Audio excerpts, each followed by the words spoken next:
Hello and welcome. This is Japan, and we have night two of WrestleMania in the books, and we're going to discuss it tonight or on this video. Why did I say tonight? I mean, I guess it depends on what you guys are watching, but yes, we had a pretty long show with like the 7 matches that were on here. Obviously, some of them barely scratched 5 minutes, or I would say some one didn't. So that's a little rough, but I think we're going to go over it and I'll discuss kind of how I thought both shows ended up being. But let's just start off with the triple threat to start off the show. It was Io Sky versus Rhea Ripley versus Bianca Belair for the World Heavyweight Championship match. Honestly, this match absolutely rocked when you think about just like a good triple threat match. I think all of them actually really showed their strengths, and you rarely sometimes get that. There's always feels like somebody maybe is on the outside looking in. I kind of went back and forth with this one. I kind of was thinking originally when I wrote down my notes to like that I was going to do this video, I kind of had it in the A, and then I kept thinking about it and thinking about it, and I was like, I mean, I really don't have anything that really is like, hey, I didn't like this, or I didn't like this part. I thought the ending, everything about it, the EO retaining and everything was the best call there. So I'm actually going to end up putting it up in S. It definitely changed from my notes because I just kept thinking about it. I'm like, this is a good triple threat match. It was a great way to start off the show. I honestly feel like knowing how this show ended and a lot of the like night one, this could have definitely been a main event, and I don't think it would have really um, been a bad idea. So hopefully we get more of this. I feel like EO being champion is the right thing for going forward, and hopefully we see some good stuff. Next up, we had the Sin City Street Fight, which was Drew versus Priest. Honestly, this is one of those feuds that like was so long and like had so many different things that like this was a good culmination to their feud.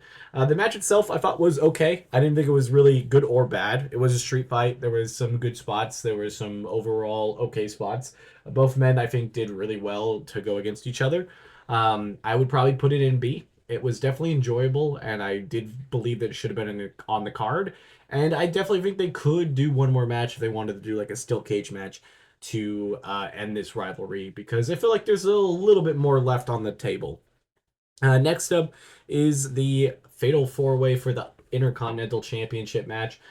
This match, I really felt like should have just had extra time. I think everybody was doing really well in it. There was a lot of crazy spots that if you would have gave them another like 3 to 5 minutes, I think this match could have easily been like a one of the top tier matches and maybe even could have been in that match of the night or match of mania type talks because Braun Breaker did amazing. If you just go Braun Breaker himself, he was definitely S tier.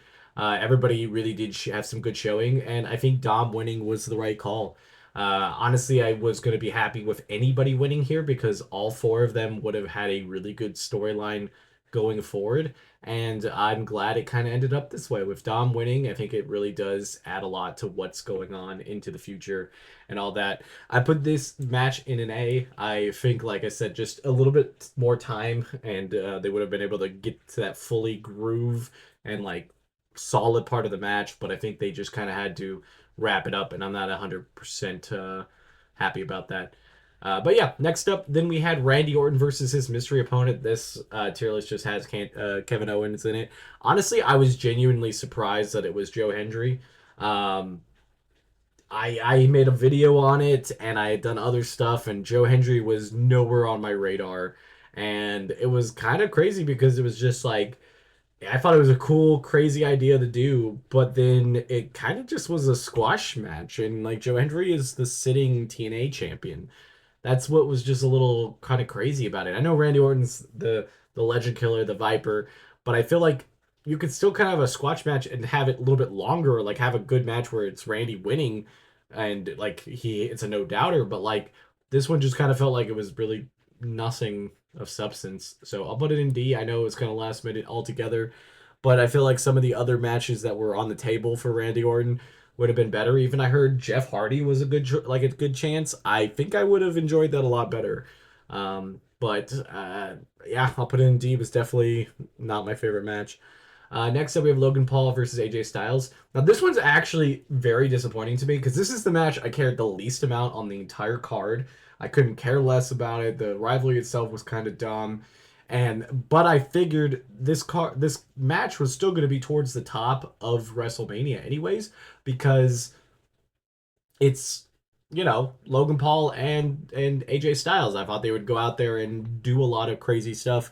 I think overall it was just kind of okay, and I think the ending was okay with Karrion Kross coming down there and trying to push AJ Styles over. I feel it was decent, but I felt like if that match would have been a little bit more high tier before that, it would have been good. And I'm kind of tired of the whole Logan Paul trying to cheat at the ending because it's just stupid that they do it the exact same way every single time. So, wasn't a big fan of that. I think I'd put this match in kind of like the lower B. I feel like it barely holds on to it because I think there was still a lot of athleticism and a lot of back and forth, but I still don't think I could put it higher than B. And I don't feel like I don't feel like it justifies a C because I think it was still entertaining. Next up, we had the women's tag match, which was Lyra and Becky Lynch coming back against Liv and Raquel. Honestly, the other day, it finally clicked. I saw one thing talking about maybe it was Becky Lynch, and I'm like, yep, that's it. I was kind of upset about it. I guess it all depends on a lot of different things that we'll never know about. But like, if Bayley gave up her spot just for Becky Lynch returning, is kind of wild. That I don't feel like it should have happened. I just not at all. Just should not have happened compared to everything else that was on the thing. But I guess that's what they wanted for the name power and all that. And I guess that's how we're gonna go with it. I think the match itself wasn't too bad. I wasn't honestly like for or against them losing the titles. I think Lyra was going to be interesting that as a double champion, being on the younger side. I thought Bayley with her would have been good because she already has Fiends down in NXT, but they're going to go with Becky. I'm cool with it. I feel like it's not going to be a long term on this, and we could still see Becky turning on Lyra or vice versa, and then the IC title being the main prize between all of that. And I'm cool with that. So I feel like there's still something good from this, and I think if you put all that together in the match itself, I thought it was pretty entertaining. I'd put it in A. It wasn't the best, I guess, wrestling that I would ever say in the world, but I still think that it was entertaining and the story was good. Then we get to the main event: Cody Rhodes versus John Cena. Um, I don't know. I feel like this story was so hot and it was so crazy that I think there was always going to be somewhat of a letdown when it finally actually got into the ring. John Cena is John Cena. He's not the best wrestler in the world. But I thought there was a lot of other stuff that was going to happen, and all we got was Travis Scott that took 45 minutes, it felt like, to get down the ring to just basically do nothing and really not cost them much of anything to kind of like cement that, like, oh, Cody got screwed over. But it's like, no, he kind of just shit happened, I guess. I don't know. Just wasn't a huge fan of it all. I feel like I felt very disappointed. I'm fine with John Cena winning. I even predicted John Cena winning. I'm just kind of like, man, I don't like The Rock anymore. Like, Rock, when I grew up, I really enjoyed him and I loved his character and all that. But he just needs to stay away from wrestling at this point because this was just a major letdown, and I think a lot of it comes down to him.